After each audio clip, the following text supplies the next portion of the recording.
sakit. Ya, jadi ini proses yang tadi saya ceritakan.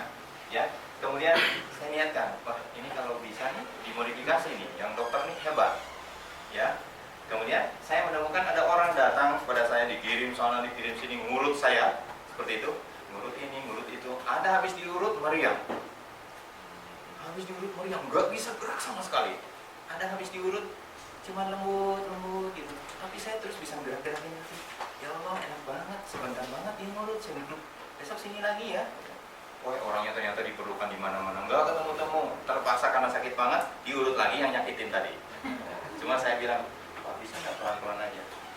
Pelan-pelan, pelan banget Pak. Sampai saya tidur, dia pergi. Tadi saya diurut nggak? Diurut sebentar, bapaknya tidur, jadi pulang. Tapi nggak nyakitin hari itu, karena mulutnya cuma dilus-lus gitu. Ya, jadi Bapak dan Ibu sekalian, teman-teman, saya menemukan perjalanan seperti itu, maka saya terapkan. Ya, jadi saya terapkan dengan urutan-urutan tadi. Berbagai macam urutan, saya kurang lebih ada 32 orang lah, kurang lebih saya mungkin. Ya, 32 jurus, dan saya kumpulin yang jadi meriang, yang terlalu lembut, yang terlalu lemah, itu saya abaikan, saya ambil yang titik-titik yang tentu yang mengakibatkan. Sekarang ini kalau kita bicara tulang belakang, maka saya akan bicara tentang engsel di kaki dulu, engkel dulu. Kalau engkel baik, coba perhatikan baik-baik. Ini untuk kita semua ya, anti semua nih, ya, seperti semua. Keseleo sebelah kiri, keseleo nih, maka jalan kita akan seperti ini. Itu kan, kiri ya, kiri hanya sesaat, lamanya di kanan. Kiri sesaat, lama di kanan. Lama-lama pelvis kita akan mengalami perubahan. Ya, karena ini sebentar-sebentar, kan gitu kan? Ini akan begini. Tuh. Ini ada video lambatnya, seperti ini, lama-lama. Dia akan terus terjadi pergeseran, sehingga nanti ruas-ruas ini, vertebra, ruas-ruas ini akan menjadi sebelah tertekan, sebelah tertekan, terus. Kalau dibiarkan, syukur dia kalau hanya lengkung di bawah, ya, dia skoliosisnya hanya di lumbar sakralnya saja. Tetapi kalau sudah bagian atasnya di sini dia terganggu, dia akan menjadi skoliosis seperti ini. Itu salah satu asbab. Kalau saya perhatikan, ada orang yang skoliosis di atas, ada yang di bawah. Nah, maka yang kita harus konsen bukan ke bagian tulang belakang dulu, nanti itu ngurusin belakangan. Nah, yang harus kita betulkan adalah bagaimana engkel ini menjadi disempurnakan dulu. Engkel ini menjadi posisi yang paling baik. Kenapa? Karena posisi yang terberat pada saat kita berdiri adalah ditahan oleh engkel. Posisi terberat pada saat kita duduk seperti ini adalah tulang engkel lumbar 4 dan 5. Gitu ya. Jadi posisi-posisi harus kita pahami. Maka ketika nanti ada anamnesa kita tanyakan, mana yang paling berat? Posisi berdiri kan atau duduk? Pak, saya kalau duduk lama saya nggak kuat. Berdiri oke Pak. Ini harus paham nih. Kalau berdiri lama nggak kuat gimana? Kalau duduk lama gimana letaknya? Ya, gitu. Sampai nyun sewu, ya, nyun sewu. Sampai nanti pada saatnya kalau dia sudah memiliki keahlian tersendiri dan sering mendiagnos tentang itu. Ada seorang operator dari Telkomsel. Saya tidak tahu profesi apa sebelumnya. Cuma dari analisa saya ketika saya tanya, ibu kerjanya komputernya 2 ya? Oh, mana?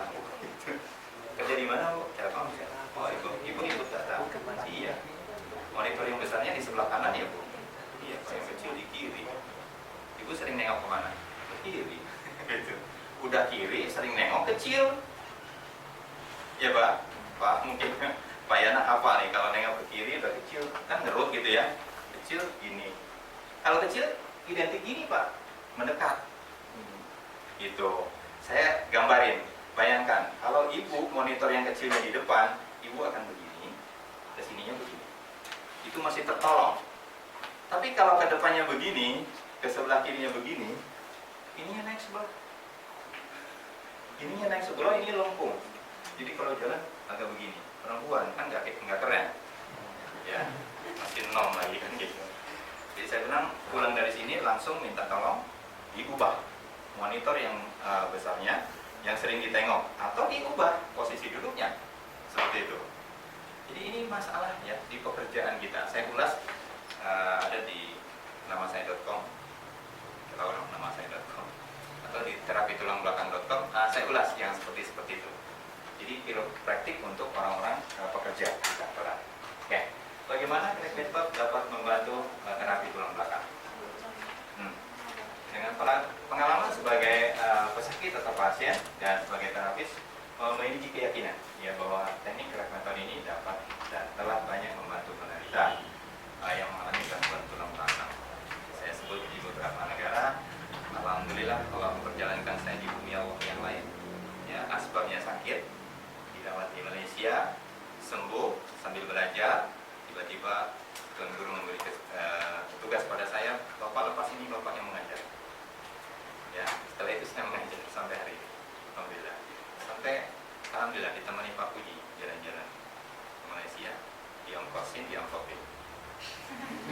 Allah itu begitu cara Allah. Jadi kalau kita hanya punya cita-cita, kapan ya aku ke Malaysia? Terus ono paspornya belum. Makanya saya suka bicara sama teman-teman, udah pada punya paspor belum? Dari pertemuan kemarin sampai hari ini, berapa paspor yang sudah nambah? Belum ada. Berarti ingat bercita-cita. Kalau cita-cita itu sederhana, udah punya paspor, lihat jam 11 jam sampai jam 2 malam, akhirnya siang. Gitu, kumpulin aja biar tahun depan nggak apa-apa, klik aja dulu beli, murah, hanya puluhan ringgit saja. Saya punya anak angkat lah, mungkin Pak Uji kenal tuh, udah pernah ikut TMT Sikin. Sikin tuh sering ke Indonesia bukannya hebat banyak uang, tapi tak tahu. Tapi tak bagi tahu saya kah? Abi bangun buku 11, tinggal buku 2, murah-murah tiket. Gitu. Mantang di situ. Ada tiket-tiket promo murah yang hanya berkelebat sekali 2 kali saja. Ya, mantang hebat amat kamu ya kan, biar bisa jalan-jalan. Murah saja. Kadang-kadang hanya 30-40 ringgit. Berapa itu? 120.000. Tapi harus punya paspor atau? Ya. Urusan paspor dengan crack method apa hubungannya? Ya. Terlalu luas nih ceritanya. Tanggal 12 sudah, ya. Belum sampai. Ini pesan penting, ya. Kita hanya punya satu tulang belakang, jaga dia. Jaga dia baik-baik. Ya. Menunduk, bagaimana cara menunduk? Duduk, bagaimana cara duduk? Mengambil benda di bawah, bagaimana cara menggeserkan, menarik, mendorong, memindahkan, ya. Hati-hati, nanti kita belajar. Ya. Ini crack method tadi saya sudah panjang ulas, ya. Seperti apa yang tadi saya sampaikan, pengenalannya seperti itu, crack method. Pak Puji memberikan gambaran tentang filosofi alam dengan tubuh kita, ya. Mudah mempelajarinya. Dari pinggang ke atas ini pohon, jadinya batang sama pohon. Dari pinggang ke bawah ini seakan-akan kaki kita ini akar, ya. Kalau kuat akar tertanam ke dalam tanah dengan kondisi tanah yang baik, tidak terlalu kering, tidak terlalu basah, maka dia akan kokoh, elastis, ya. Tapi kalau terlalu kering dia akan patah pohonnya, ya kan begitu. Kalau terlalu lembut juga akan rubuh. Jadi yang mana? Yang tidak terlalu panas dan tidak dingin. Artinya dalam keadaan normal. Ini filosofinya seperti ini, ya. Besok di Batam saya sudah dikasih ilmunya semalam Pak Puji. Saya akan membahas tentang ini lebih detail lagi. Insya Allah sudah ada, Mas Pari sudah membuatkan. Ternyata yang Pak Puji ajarin semalam, Pak Pari sudah bikinkan. Tinggal saya tambahkan. Oke, ini crack method adalah sebuah sistem yang dikendalikan secara keseluruhan organ tubuh kita oleh sebuah sistem yang berada di sepanjang ruas tulang belakang. Ya, ada cervical yang jumlahnya ada 7, ada 12 torakal dan ada 5 lumbar. Di bawahnya ada sacrum dan oksid. Kesemuanya merupakan satu rangkaian yang mengendalikan secara keseluruhan bagaimana tubuh kita ini dikendalikan di setiap organnya oleh nervus atau saraf-saraf yang keluar dari tulang belakang. Sebuah pesan penting untuk kita semua bahwa jangan pernah memasukkan besi ke tulang belakang kita atau mengganti tulang belakang kita dengan besi. Untuk mereka datang kepada kita, kita akan tolak. Ini maksudnya. Jadi kalau sudah ada plate, ada besi di dalam tulang belakang, terlarang bagi seorang chiropractor untuk menerima pasien itu. Bayangkan kalau dia sudah ada 5 baut di dalam, kita buat krek nggak tahu, atau baunya kendor 2. Ada baut 2 kendor gitu, udah dikrek sama kita udah agak bengkok. Ngencenginya gimana ya? Kan gitu. Ini logika sederhana saja. Jadi kalau yang sudah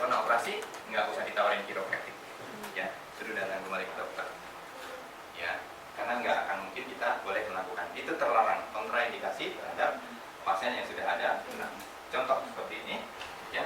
Jadi kalau nanti sudah dipasang seperti ini, ya, kemudian kita coba-coba sana, sini gitu ya. Terus baunya kendor, bagaimana nih betulinya, ya. Ini nggak boleh yang seperti ini. Kita menanganinya. Oke. Jadi crack method ini, kalau saya boleh mengambil perumpamaan, ya. Bagaimana kita umpamakan crack method? Apakah ini murni bahwa crack method ini juga, ini crack method kan mau dijudulin apa aja boleh, Pak? Saya pengalaman kenapa ada crack method, saya tambahkan dulu kenapa demikian. Karena saya diklaim oleh seorang siswa saya di Malaysia, di Johor. Dia adalah peserta dari Singapura. Sebetulnya dia mahasiswa kiropraktik di Australia. Ikut dalam kelas saya. Waktu itu kelas saya diisi oleh 40 orang. Ya, ada 20 pasang. Biasanya saya kalau ini pasang-pasangan, Pak. Pasang-pasangan, kalau tidak dia harus bawa pasien. Ya, singkat cerita, anak ini, mohon maaf ya, etnis dari etnis Chinese, dia mengatakan sampai seperti ini, setengah 12 seperti ini, saya masih cerita tentang urutan. Saya tidak cerita tentang bagaimana betulin tulang ini dan sebagainya. Saya cerita kisah saya dan saya cerita tentang urutan. Dia tiba-tiba angkat tangan, Cigu, boleh saya ada soalan Cigu? Sebetulnya soalan nanti, tapi boleh lah. Ya serius banget gitu. Cigu, saya kira ini bukan kiropraktor, bukan kiropraktik nih, gitu. Ini urutan saja, urutan kampung. Betul kan? Saya memang sedang mengajarkan urutan kampung kepada kalian. Saya tenang saja. Saya pengen di atas garis. Ya maunya apa sih? Ya memang lah, saya ajarkan urutan kampung. Based on this is my experience. Saya datangkan ini adalah pengalaman saya ketika saya merasa sakit. So you dengar dulu. Nanti saya lepas makan tengah hari, bukan makan siang, di sana nggak ada makan siang. Lepas makan tengah hari, saya nggak tunjuk pada you bagaimana you buat. Saya ada bawa pasien Cigu. Oh, best lah. Saya ada kawan lah. Dia bilang, oke, baik. Singkat cerita, selesai istirahat, kita berpasang-pasangan. Kasus yang diderita oleh si pasiennya ini adalah begitu angkat takbiratul ihram, pasiennya ini orang Islam, angkat takbiratul ihram, setentang dengan sikut begini, begitu dia naik, tremor. Segini nggak tremor, begitu naik, makin ke atas, makin begitu. Gitu loh. Oke, you buat ini. Saya melangkahi 20 pasangan ke sana, sampai di pasangan hampir terakhir, tiba-tiba ada teriakan takbir di sini. Allah Akbar. Apa sih dong? Berapa? Itu dia tidak boleh buat. Coba. Allah Akbar. Terus sujud. Nah, ini baru urutan kampung, kita belajar setengah hari. Belum lagi kita masuk ke crack method. Saya cerita begitu untuk memuaskan si yang Chinese ini. Dia perlu soal, maafkan Cigu, bukannya begitu Cigu. Tanya memang macam mana nih kita buat. Jadi seperti pelajaran pagi tadi Pak Puji, ada yang memang cukup dengan urutan, ada yang memang harus di reposition, ada yang mungkin nanti hanya minum herba saja, ada yang cuma cukup dihibur saja. Ya, cukup dihibur karena wajahnya aja yang berubah gitu, tulangnya betul, ya, energinya ada. Cuman kok ini kurang hiburan kayaknya. Ya, ada loh. Orang seperti itu ada. Berat banget gitu untuk sehat, untuk senyum gitu ya. Oke, jadi saya katakan this is the origin, ya, crack method ini the origin coming from Allah. Kenapa? Karena ternyata gerakan-gerakan ini, ya, gerakan-gerakan ini ada dalam sholat kita. Saya ada seminar dengan Profesor yang di Jogja, siapa? Syakira. Menulis buku tentang gerakan sholat kesehatan tulang belakang. Saya ada seminar dengan beliau, ya, berbicara tentang bagaimana gerakan-gerakan sholat itu menyehatkan. Nah, tulang disebut beberapa kali, ya, di dalam Al-Quran. Ini salah satunya, ya. Kemudian berikutnya, orang yang menjaga makanan dia akan terpelihara segala sesuatunya. Tapi kalau apa saja masuk ke dalam perutnya, datang ketusukan, gitu ya. Malam-malam langsung soto. Malam-malam soto, pagi-pagi uduk. Bukan, uduk ya? Iya. Uduk. Nanti siang saya sudah di bisik-bisikin, tapi rahasia lah.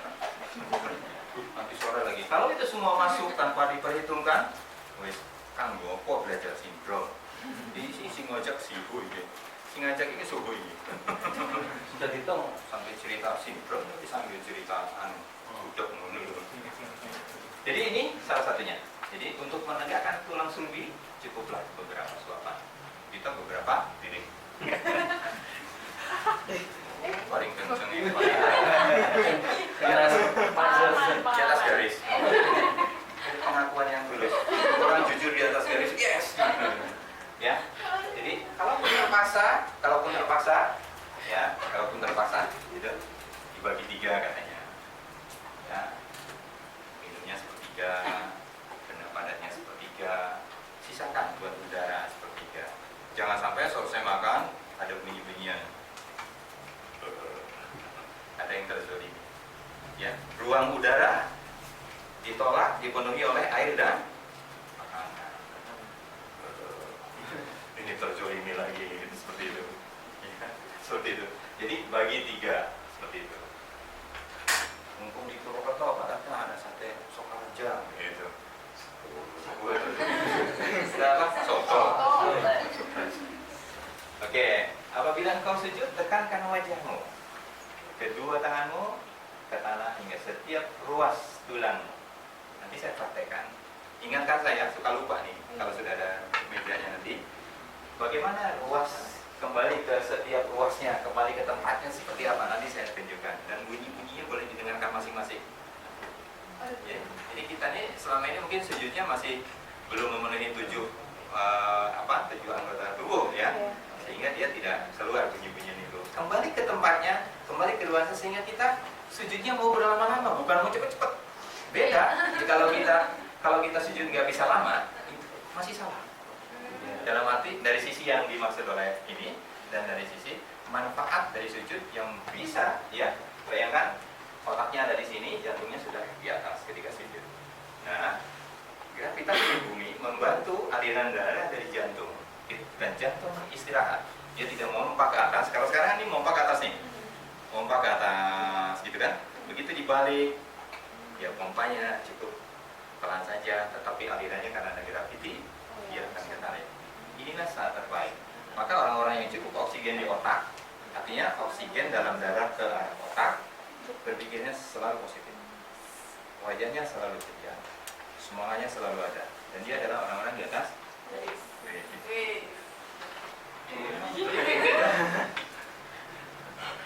Mau dikeluarkan dari kelas nanti.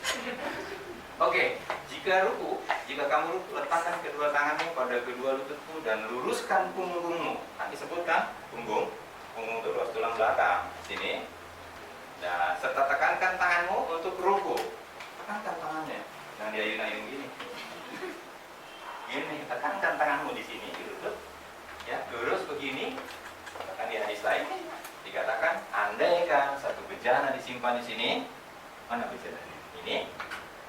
Ya, andaikan bejana disimpan di sini, dia tidak akan tumpah. Saking lurusnya sujud, ruku kita. Itu hadisnya. Ya, jadi gerakan-gerakan ini kan yang ketika dikatakan punggung, dikatakan kembali ke tempatnya, artinya apa? Dia senantiasa pada posisinya. Itu tidak ada gangguan. Ya, seperti itu. Oke, ini ada Rasulullah 14 abad yang lalu sudah menghitung ya, dengan wahyu tentunya jumlah ruas tulang belakang. 4 atau 5 tahun lalu ya, ada sebuah penelitian yang mereka ribut tentang berapa jumlah ruas tulang belakang. Begitu dia menemukan jumlah yang sama dengan hadis ini, ya itu Muhammad mesti pakai sesuatu. Jadi dia tetap aja nggak percaya ya, walaupun udah benar. Ketika embrio pada hari ke-42 diberikan ruh dan jenis kelamin, pasti dia punya mikroskop yang disembunyikan. Kan itu bahasanya. Melentar dalam kaya hudu dan seterusnya. Ya, jadi nggak akan yakin dia. Oke. Jadi ada 360 setiap ruasnya. kita harus sedekahin di sini. Bahasa sedekah adalah bahasa penghormatan kepada nikmat Allah dengan 2 rakaat salat duha. Kebanyakannya kita taunya salat duha buat rezeki berkah. Doa duha itu yang jauh didekatkan, yang di atas diturunkan, yang di bawah di betul, nggak apa-apa kan nambah lagi. Yang tadi buat ini, ya kan, buat sedekah, yang lainnya buat rezeki. Silahkan, boleh sampai 12 rakaat. Tanpa mengurangi rasa hormat kepada orang-orang medis. Ada orang-orang medis ini? Nggak ada. Ini marketing semua ya. Penjual-penjual yang tangguh semua. Kan saya suka dikritisi sama dokter. Kata begitu amat katanya. Bukan begitu amat, saya menerjemahkan saja. Ada orang menulis seperti ini. Kan gitu ya. Kalau medical treatment itu pemeriksaannya berdasarkan darah. Kalau kita kan ya ini syaratnya mungkin perlu diperbaiki. Terus kita harus pelihara, kita harus membuat penyesuaian, ya. Kemudian secara khusus, secara holistik, ya. Kemudian efek-efek positifnya, Mbak. Kemudian di sini ada tambahan terhadap daya tahan terhadap kuman, immunity, ya. Kemudian memperbaiki organ, alami dan aman. Memang serem sih, dibilang di sini ya. Memperbaiki gejalanya doang. Oh gitu, nggak tahu sumbernya di mana. Merawat penyakit, bukan menyembuhkan kan, bukan. Ya memang ini ada wilayah-wilayah yang kata Pak Dodon, hati-hati nih, ya. Antara menyembuhkan sama mengobati. Ada wilayah hak-hak Allah, kan itu. Ada wilayah hak-hak manusia, ya. Yang ini disebut tergantung kepada obat. Melihat perbagian saja. Kalau sakit di sini, ya sudah, kayaknya di sini saja. Tapi kalau saya mungkin ada orang mengeluh di sini, kalau saya angkat ini kok susah dan seterusnya, maka saya akan melihat secara keseluruhan, mulai dari ujung jari ke pergelangan ke sini, mengikuti meridian dan seterusnya kita perbaiki, ya. Kemudian menyebabkan efek samping. Ini efeknya positif katanya. Tidak tahan terhadap kuman, merusak organ. Ini buatan tidak alami. Kemudian ada resiko. Semua ada resiko, ya. Kalau penggunanya tidak tepat, ya. Jadi kita ingin katakan bahwa yang aman untuk tubuh sama terukur semua. Nah, kata terukur saya sudah sampaikan kepada Pak Dodon, makanya Badan Kesehatan Dunia telah membuat satu aturan tentang bagaimana standar kiropraktik di dunia. Sungguh saya bukan kiropraktor, tetapi saya boleh mengacu kepada ilmu yang baik, kepada keamanan yang bisa menjadikan kita nyaman. Pak Dodon ya, itu ada ya. Kalau itu diterjemahkan mungkin jadi 2-3 halaman bagus Pak buat pembukaan untuk menyampaikan bagaimana syarat seorang terapis kiropraktik, ya, atau seorang terapis metode yang memenuhi kriteria itu, ya, walaupun saya sendiri belum, ya, tapi kita ingin semua bersemangat untuk terus mempelajari ini, mendalami seperti ini, ya. Pukul 12 sebelum 10 mau dilanjut? Saya serahkan dulu karena masih belum sampai. Sampai jam 12. Oke. Selesai jam 12 ya. Oke.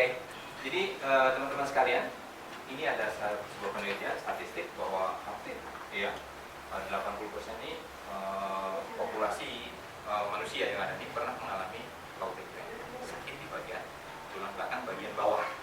Puji sedang sakit. Ya, tadi sudah cerita. Jalannya agak begitu deh, tapi nggak kayak patah tamat. Masa ada kalimat itu? Jadi ingat dulu, kayak tahu aja. Jadi ingat dulu. Tadi kita ngajak di mesin komunikasi ini. Ayo ngetes kita. Yuk ngetes. Ya, jadi untuk yang chronic pain, ya, osteoarthritis dan seterusnya. Jadi ini memang agak sedikit disebut ekstrim, ya ekstrim, ya, untuk meminis sakit-sakit seperti ini. Maka saya katakan keekstrimannya itu sudah saya kurangi dengan cara urutan yang mulai dari ujung kaki sampai ke bagian sini dan ke ujung, baru kita lakukan penggeseran itu, tracking. Jadi ini untuk ibu-ibu yang belajar sungguh-sungguh, karena ini bisa membantu anak-anak kecil terutama. Insya Allah nanti kita punya bayi usia 2 tahun, ini payahnya ya, mau dipinjamkan. Karena hanya bayi usia 2 tahun yang boleh saya telanjangi Pak. parit kan nggak boleh telanjangi. Artinya saya akan tunjukkan bagaimana arah urutan, ciri-ciri dan seterusnya dengan terbuka melepas seperti itu. Jangan seperti kiropraktor saya. Setelah saya sembuh, saya sering dijemput sama dia. Pak Tata, kesini ada kasus sama seperti Pak Tata, karena dia tahu saya terapis. Itu saya datang ke kantornya, dokter saya sudah sampai, masuk Pak Tata. Bentar dok, ini laki perempuan katanya. Dia buka pintu. Bapak boleh lihat? Dia nggak boleh. Karena kalau di kiropraktor nyun sewu nggih, semuanya dibuka. Jadi saya ini nanti yang bayi, kalau bayi insyaallah yang akan dibuka, saya tunjuk bagaimana arah-arah urutan yang sesuai. Oke. Ya, ini untuk kita beritahu kepada keluarga kita mungkin ya. Metode ini aman, ya, penting untuk kita pelajari, ya. Karena mudah, ya saya sudah mudahkan, memberi manfaat, cara belajarnya mudah, cara mengajarkannya mudah, nggak usah ngelihat podon gede kayak Pak Dodon ketemu sama Farid, gitu. Nggak usah takut Farid, jadi bisa di-crack kok, gitu. Walikannya Kang Dodon melihat Farid jangan, Farid mau kecil. Tidak begitu ya. Jadi sama-sama dia terukur karena syarat-syaratnya semuanya serba terukur. Oke, ini ada subluxasi, ini adalah electricity neurotransmitter yang dikirim oleh sinyal otak kepada seluruh bagian daripada tulang belakang.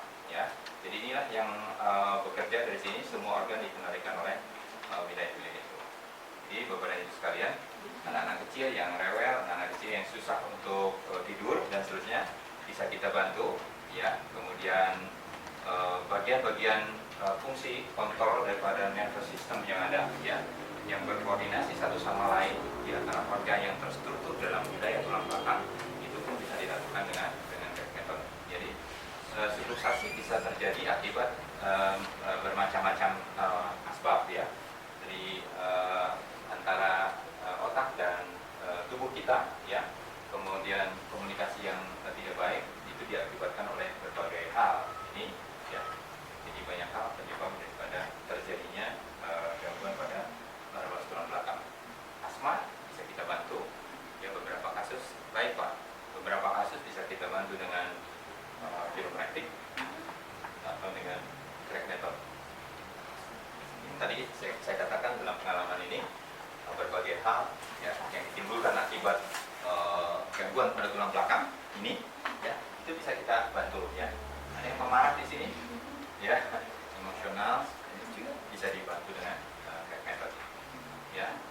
Tidak konsentrasi atau kurang pas, kemudian lutut yang berbeda, kesakitan yang sering terjadi, sembarangan kita meletakkan posisi tubuh kita pada saat kita kelelahan, ya, berbagai hal akibat lain-lain yang terjadi, olahraga yang kurang pemanasan, ya.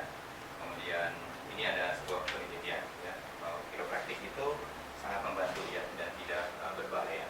Itulah mungkin beberapa bagian yang